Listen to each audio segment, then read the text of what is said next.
I'm Blake Mallon, co-founder of Worn and Wound, and this is the 2020 Virtual Windup Watch Fair. I recently had the chance to speak with RT Custer, founder of Vortic Watches, to learn more about their manufacturing capabilities. RT takes us on a tour of Vortic's workshop and shares some exciting news about what's next for the brand. Here's our interview with RT. Thank you so much for joining us for the Virtual Windup Watch Fair. It's great to have you. Yeah, thanks for having me. This is awesome. No, of course. So I guess for the few people out there who might not be familiar with you and Vortic, can you just give us sort of a quick rundown on yourself and your brand? For sure. So my name's RT Custer. I founded Vortic Watch Company on Kickstarter in 2014 with my business partner, Tyler Wolf.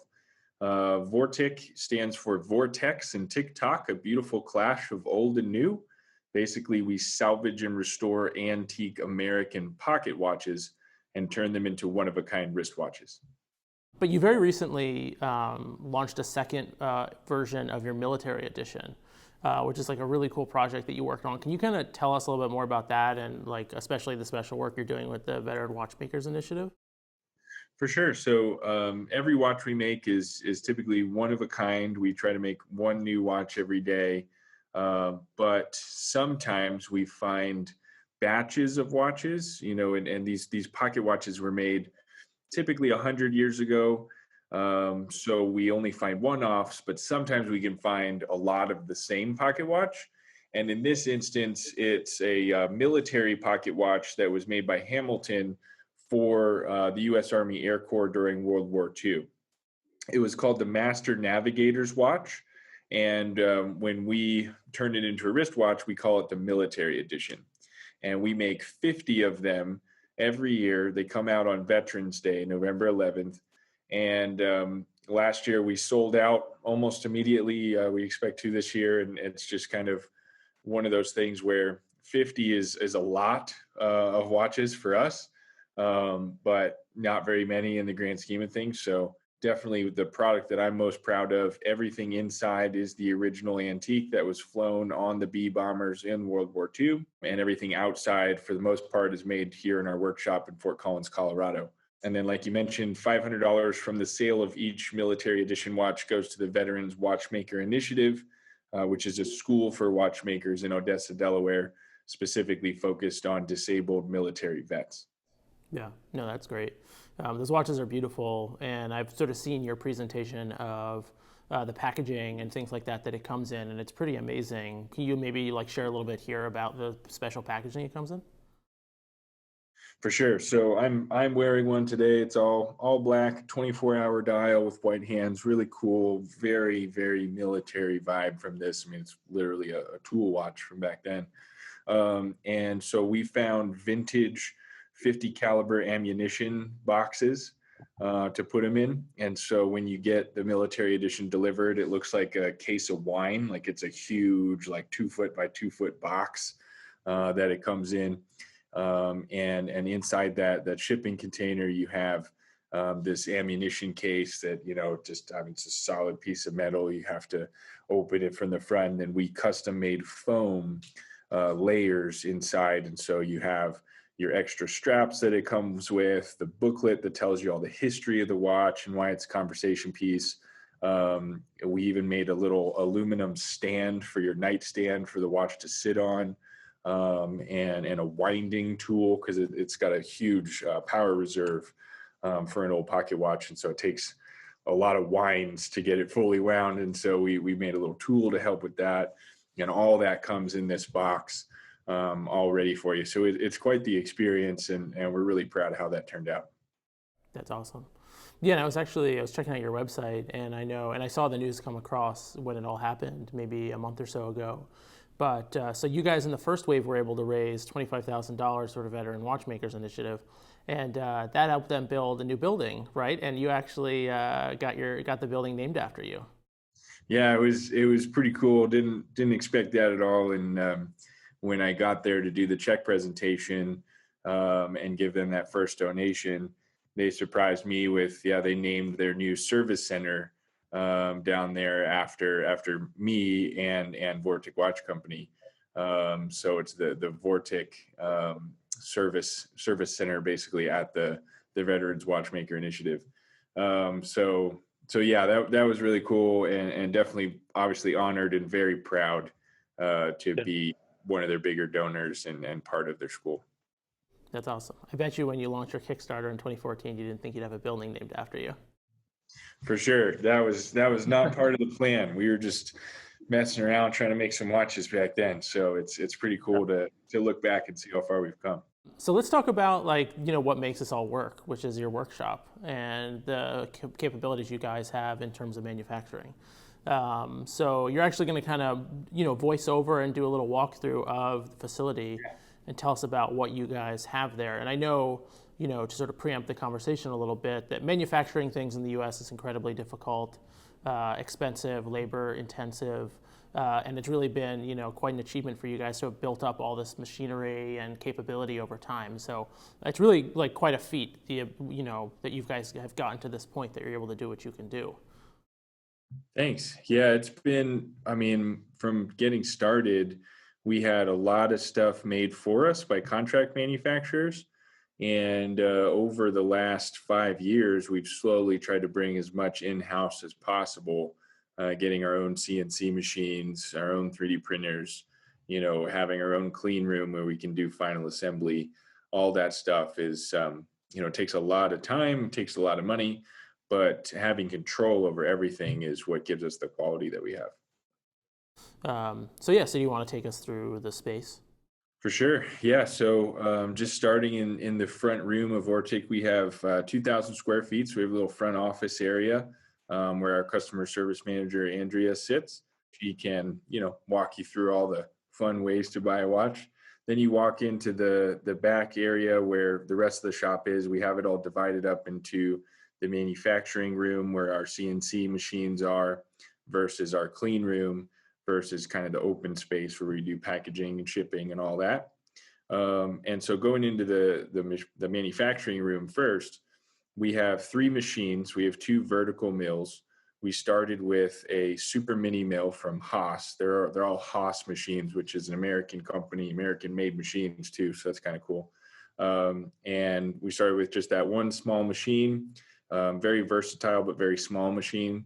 And then more recently, we got what they call the VM2, which is a mold making machine. So we have a lot more space, a lot more things we can work on. You'll see we're working right now on the next batch of military edition cases. So that's what's being made right now.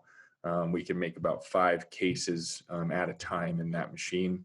And then finally, we have our lathe, which is what we use to make the crowns, case tubes, the band bars and pins, buckles, all the small round parts. Those are all made on that smaller machine, the lathe. As we come out of the room, you can see the laser engraver that we have. We laser etch, serial number, customer's last name if they want on the back of the watch, all that kind of good stuff. And then finally, we have, as we go into our clean room here, this is where final assembly happens. So we have 2 workbenches where you can see the watches actually being put together. And then in the back right here, we have our testing area where we have a couple of actually watch winders. They're automatic watch winders, but that's how we test the watches, even though they're manually wound, put them on there, wind them up every day. And that's how we make sure they're keeping time in all positions. And then fun fact, next level, next thing, we just blew out this hole in the wall you can see here, and we're expanding into unit B of this facility and doubling our square footage. So right now that's just empty warehouse, but that'll be 2 times the square footage for Vortic Watch Company. And we're not sure exactly how it's all going to lay out and look in the future, but we're growing rapidly and just trying to keep up. That's awesome. So, what do you have planned for that space? Yeah, so I think first step is to use some office space there because the team is expanding right now, and we just need more help answering the phones and emails, and more help building watches, and so we need more space for our team. So we're going to utilize that space for overflow for now, and then at some point we're going to move all those machines over, and those machines are going to take over the second unit. So all the loud and more industrial stuff will happen in that space next door. And then the other space, we can kind of renovate that clean room, make the assembly room bigger so we can do the final building of each watch. So I think, one of the interesting things about your brand is just how much you guys have grown of late. Like it really seems like you guys really aren't slowing down, and but at the same time you're doing something so difficult in terms of making watches in America. Truly American made watches with salvage movements and cases and things like that. Um, what's that experience been like? What are the challenges of doing things like that in the United States as opposed to maybe producing them overseas, whether in Switzerland or Asia or Germany or something like that? For sure. The first challenge is a financial one, and it's being able to purchase or lease all of that equipment. So what you just saw is, I mean, probably almost $1 million worth of financial investment in not only the machines and equipment, but all the tools and space and fixtures and then obviously we haven't even got to all the people and how much it costs to have a staff. And so bringing things in house in general, even just assembly and having the staff to do it is very expensive. And so that's the first challenge is just financing it all, which that's been my job. And, we started on Kickstarter. That was our first, I mean, we crowdsourced it, right? And then we went to investors for the first few years and got investors in the company. And then more recently, we've been able to work with banks, and late last year we got a big loan from a bank to buy a few more pieces of equipment. So I think this might be a good place to sort of cap it off. Maybe one last question, but is there anything else sort of coming down the pipeline for you guys, or what's next for Vortic that you can share about? Yeah, for sure. So, two things. Early next year, we're launching a school for watchmakers and machinists. We call it the Vortic School for Advanced Manufacturing, and we're partnering with a few big companies on the machining side and manufacturing side. And then we're partnering with the Veterans Watchmaker Initiative, since they obviously have a school already, and we'll become a sister organization from them and a nonprofit. And we'll turn Vortic into a social enterprise. And so we obviously have the for-profit side making watches and selling watches. And then we have our school where we can give back both financially and with our time and knowledge.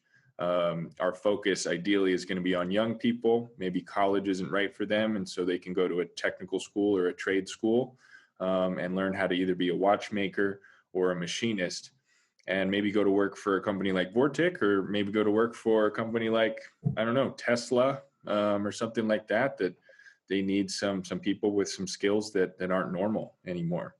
So that's an early next year project for us, is getting that off the ground, doing all the paperwork for the 501c3 and finding more space to house all that stuff. And then, after that, we're trying to find new and different ways to grow the brand, grow our reach, and answer a lot of those frequently asked questions like, can you make the watches smaller? And can you make the watches less expensive? Which I know are questions that you guys always ask us, because I get it. You have a certain customer base and they want smaller watches and lower price points, and I totally understand that.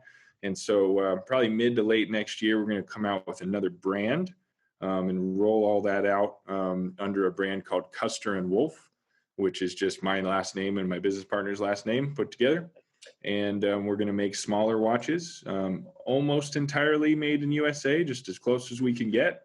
And the designs will be inspired by Vortic watches that are one of a kind, that can't be remade, but we'll make basically, our own little replicas and make 100-piece or 1,000-piece limited editions based on those watches. So that's where we're headed, and that's how we're going to scale and grow. And it's going to be a journey, just like it has been, but I'm really excited about it. That's awesome. I feel like those are two huge pieces of news. So it's really exciting that you're able to share that with us. That's incredible. That's really cool. Well, yeah. Great. No, like I said, I mean, really appreciate you joining us for the virtual windup and always supporting the windup events. And it's awesome to hear you guys are doing so well and that you've got all this amazing stuff, coming in 2021. So yeah, thanks so much for joining us. I really appreciate it.